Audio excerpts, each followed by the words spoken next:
Hello students, today we are going to learn about the kinds of sentences in English. There are four main kinds of sentences in English. Here they are: assertive sentences, imperative sentences, interrogative sentences and exclamatory sentences. Assertive सेंटेन्सेसना statement असे म्हणतात, त्यालाच विधानार्थी वाक्य असं म्हणून आपण ओळखतो. Imperative sentences means orders, आज्ञार्थी वाक्य. Interrogative sentences means questions, प्रश्नार्थक वाक्य. And exclamatory sentences means उद्गारवाचक वाक्य.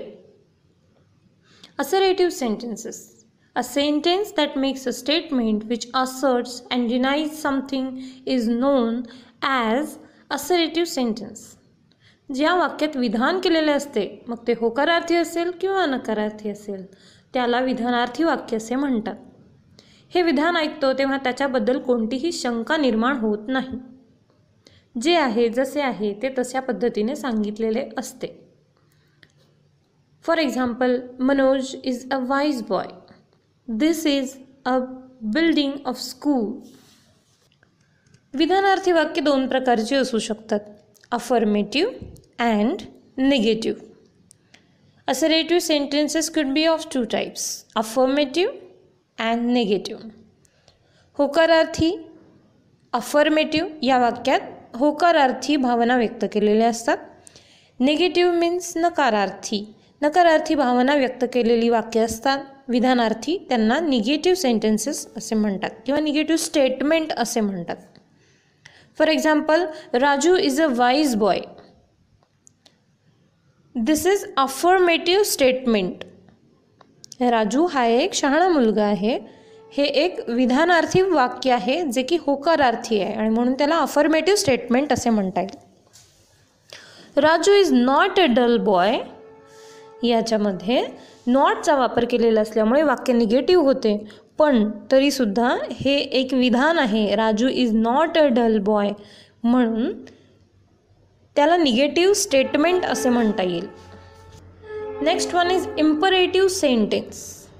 अ sentence that expresses a command, request or advice is called an imperative sentence. ज्या वाक्याद्वारे आज्ञा केलेली असते किंवा अशा प्रकारच्या वाक्यातून प्रार्थना, विनंती, उपदेश इत्यादी सारखे आशय व्यक्त होतात, त्यांना आज्ञार्थी वाक्य असे म्हणतात. या प्रकारच्या वाक्यांची सुरुवात मुख्यतः क्रियापदाने होते आणि यात यू हा गौणकर्ता असतो. For example, shut the window, please don't shout, keep quiet, don't jump high. या वाक्यांकडे पाहिल्यावर लक्षात येईल की याच्यामध्ये कर्ता कुठे दिसत नाही आहे. वाक्याची सुरुवात क्रियापदाने झालेली आहे. दार बंद कर असे सांगितले आहे. तू दार बंद कर असे सांगितले नाही आहे. म्हणजेच काय, तर जो कोणी ऐकत आहे त्याने दार बंद करायचे आहे. जो ऐकत आहे त्याच्यासाठीच हे वाक्य आहे आणि त्याच्यासाठीची ही आज्ञा आहे. यालाच इम्परेटिव्ह सेंटेन्स असे म्हणतात. Next one is interrogative sentence. A sentence that asks a question is called an interrogative sentence. ज्या वाक्यात प्रश्न विचारलेला असतो त्याला प्रश्नार्थक वाक्य असे म्हणतात. त्यालाच इंटरॉगेटिव्ह सेंटेन्स असे म्हणतात. Now there are two types of interrogative sentences. First one is WH question or informative question, and second one is verbal question or yes no type question. Let's see the first one. WH type question or informative question starts with WH words. WH question हे WH words ने सुरू होतात.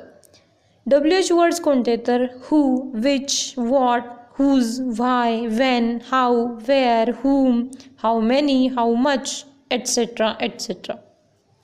या प्रकारच्या शब्दांनी जेव्हा वाक्याची सुरुवात होते आणि त्याच्या शेवटी प्रश्नचिन्ह असतं तेव्हा WH क्वेश्चन असतो.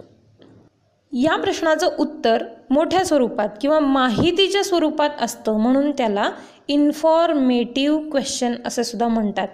कारण आपल्याला त्यातून काहीतरी इन्फॉर्मेशन हवी असते. For example, who will win this match?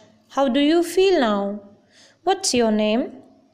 Likewise verbal क्वेश्चनलाच आपण यस नो टाईप क्वेश्चन म्हणून पण ओळखतो, कारण त्याचं उत्तर आपल्याला येस किंवा नो असंच अपेक्षित असतं, आयदर येस और नो. या वाक्याची सुरुवात वर्बने होते, म्हणून त्याला वर्बल क्वेश्चन असं सुद्धा म्हणतात. For example, are you ready? Can he speak English? Do you like it? Have you completed your studies?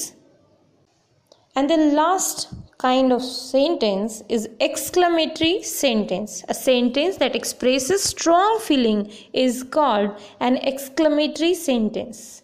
ज्या वाक्यात स्ट्रॉंग फीलिंग्स, भावभावना व्यक्त होतात, जशा की happiness, excitement, fear, sorrow, surprise, म्हणजेच आनंद, दुःख, भीती, आश्चर्य, खेद इत्यादी प्रकारच्या मानसिक भावना व्यक्त करताना शब्दांमध्ये आपल्याला जेव्हा त्या प्रकारची वाक्यरचना करता येते, तेव्हा त्या वाक्याला एक्सक्लेमेटरी सेंटेन्स असं म्हणतात. या वाक्यांची सुरुवात मेजरली व्हॉट किंवा हाऊने होते आणि ह्याच्या शेवटी एक्सक्लेमेटरी मार्क असतो. For example, what a beautiful flower it is, how fine it is, how sweet she sings, what a surprise, how lucky I am. Likewise. So these are the kinds of sentences in English. Write down all the types of sentences and their examples. अशा पद्धतीने इंग्रजीमध्ये 4 वाक्यांचे प्रकार आहेत, त्यांची नावे आणि त्यांचे examples लिहून घ्या. पुढे तुम्हाला काही वाक्ये दिलेली आहेत आणि त्या वाक्यांचा प्रकार तुम्हाला ओळखायचा आहे. हा प्रश्न सोडवून पहा. Thank you.